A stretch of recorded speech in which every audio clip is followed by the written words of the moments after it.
बच्चों, आज की स्टोरी है द क्रोज नेस्ट, यानी कि कौवे का घोंसला।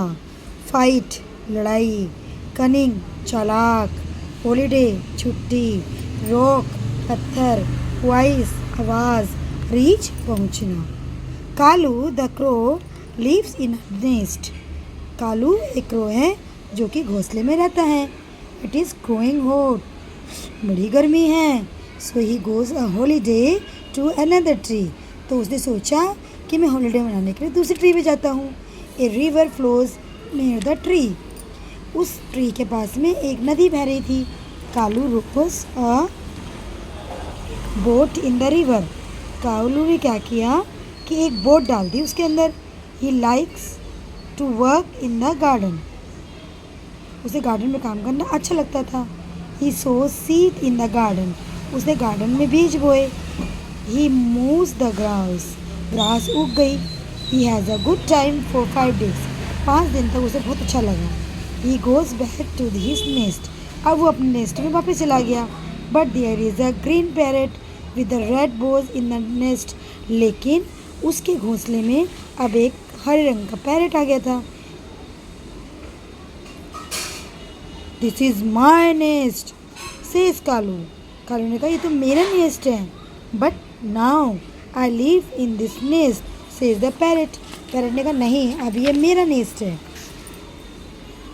The crows give a blows to the parrot. अब क्रो ने क्या किया, उसको पैरेट को ज़ोर से फूंक मारी। The parrot also gives blows to the crow.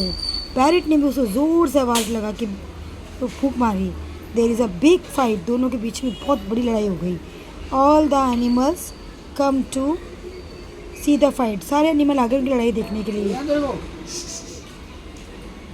The fox says, go to the king. He is sitting under the rock. He knows what to do. एक काम करो, तुम सारे राजा के पास जाओ और वो जानता है कि क्या करना चाहिए। The 2 birds go to the big rock. वो बड़े वाले पत्थर के पास जाके बैठ गए।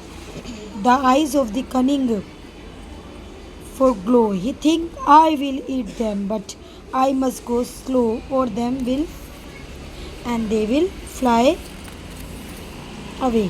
वह उड़ गए। When the birds reach the rock. जब वो बर्ड रॉक के पास पहुँचे, they hear a voice saying.